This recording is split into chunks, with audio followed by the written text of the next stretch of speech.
when one approaches Beer, with its deep valleys and steep hillsides, it seems remarkable that a miniature railway could ever have been built here in the first place. But built it was. I guess it's where there's a will, there's a way. How did it all start?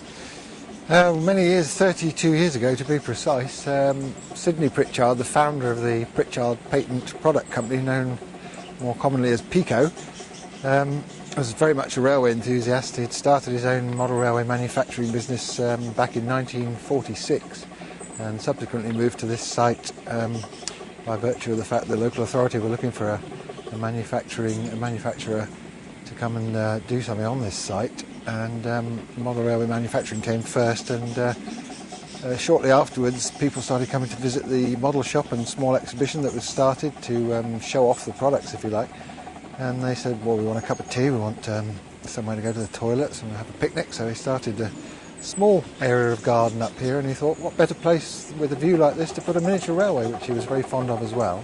So initially, perhaps about 100 yards of 7¼ inch gauge railway went down from just the station we were at a short while ago up to where we are now, and it all developed from there. But not the easiest site in the world to put a miniature railway. No, some earthworks required.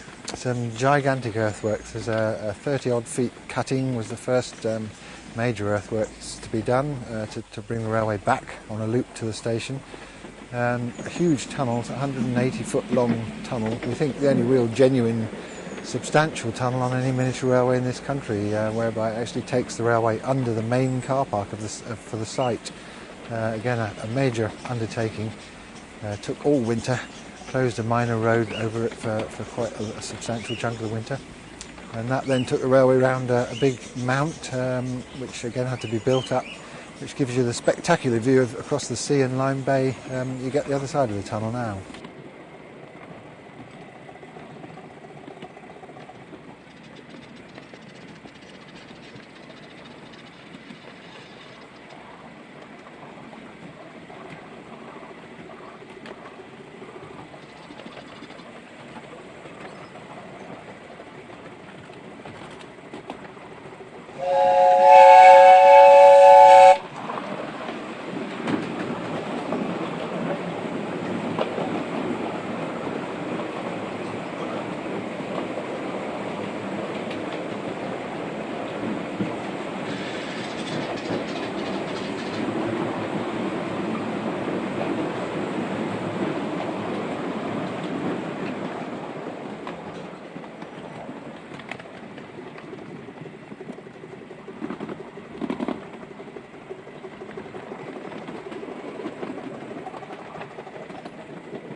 So there's, what, roughly a mile of track is there now? There is the whole run from the station out round and back to the terminus again is just exactly a mile, with the option of a slightly shorter or different route when we get extremely busy. We don't call it shorter, obviously it's an alternative route, which just takes a couple of minutes off the journey when we're extremely busy in the peak season.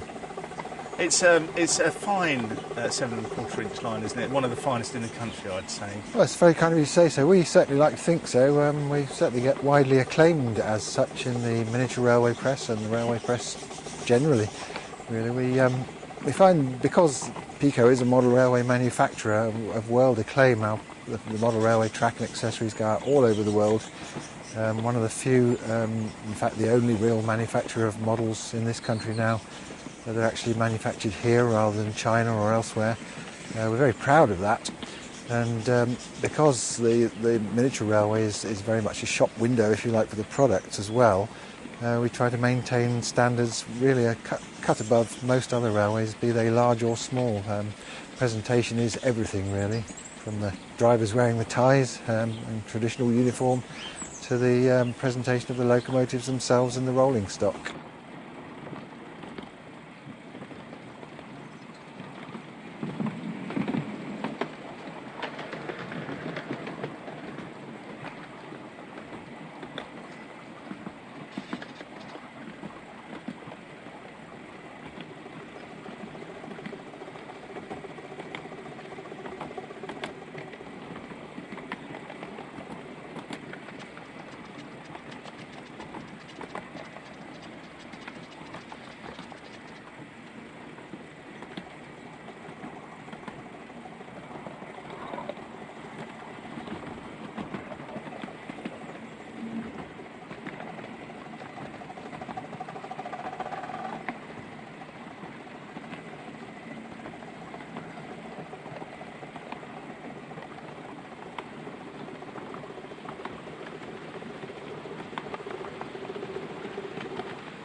On the locomotive front, you very kindly had 4 locomotives in steam for us today. Yeah. A double header and 2 other locomotives, one of which, Claudine. Is that one that you designed and built yourself? Yes, in fact, Mr. P, that was on the double header with Linda, which you filmed extensively, that was the first engine I constructed, designed and built here back in 1997. Years fly by. That had its 10-year major overhaul just this last winter.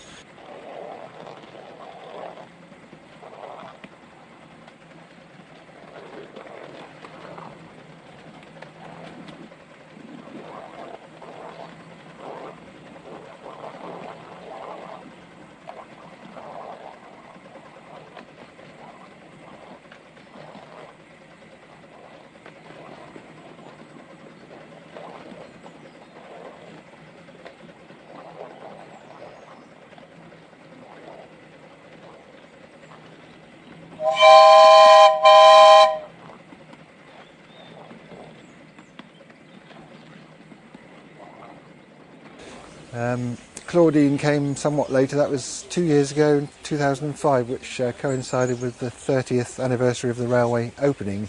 We launched Claudine into service, and that's slightly different. That's a single fairly type. It's rather unusual. That there's only one other running in revenue earning service in the world, as far as we know, on the Festiniog Railway in Wales.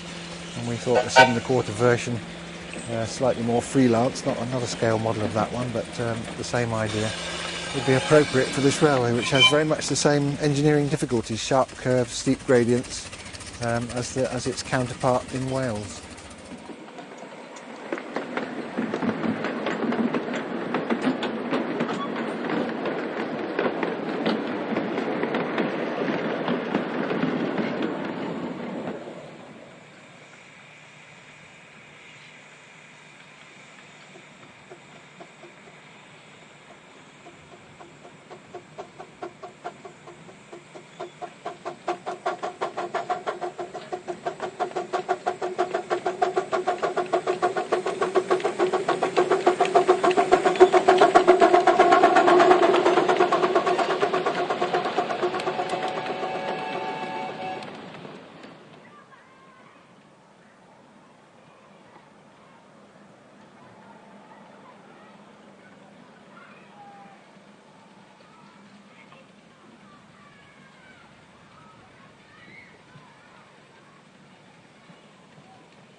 You yourself, John, have had a long association with the railway, haven't you? Yes, in fact, my mother until very recently kept asking me when I was going to get a proper job. I don't think I've got much hope of that now.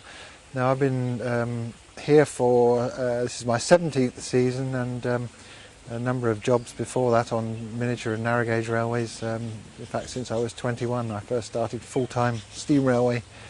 Some call it playing trains, but I call it a profession myself. One of the innovations that you've brought here is fully automatic signalling, isn't it? And on quite a complex circuit as well. Yes, we do have a very complex circuit for a miniature railway. We've crammed a lot in, as you can see, to a fairly small space, and we've got lots of bi-directional running. We've got a tunnel with a blind, dark bend in the middle. So the signalling is really paramount. Obviously health and safety is everything nowadays. I can't claim full credit for the signalling. I sort of laid out a specification, and a very clever chap who was an ex-British Railways signal design engineer did the design work, and myself and Brian, one of our drivers who's very capable with a soldering iron, have installed it, along with help from many others of course. But yeah, we're very pleased with it. It's meant a much greater degree of flexibility in terms of the operation of the railway. It's very, very useful.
Apart from ticking things over and keeping it pristine and up to spec, what does the future hold? We always try and do something a little different every year, if not every other year. We build a new engine from time to time. We've got some new coaches or refurbished coaches on the drawing board for this coming winter. The little shuttle train we operate down the steeply graded mine branch. Currently that runs with 3 rather antiquated chroma white built carriages going back 30 odd years.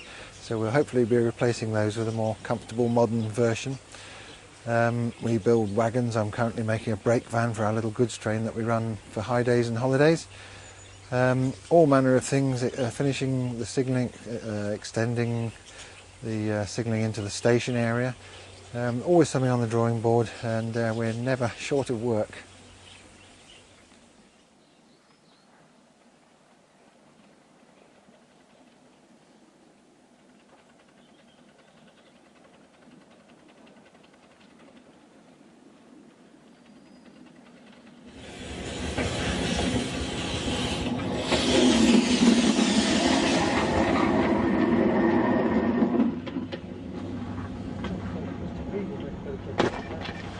Great, thanks.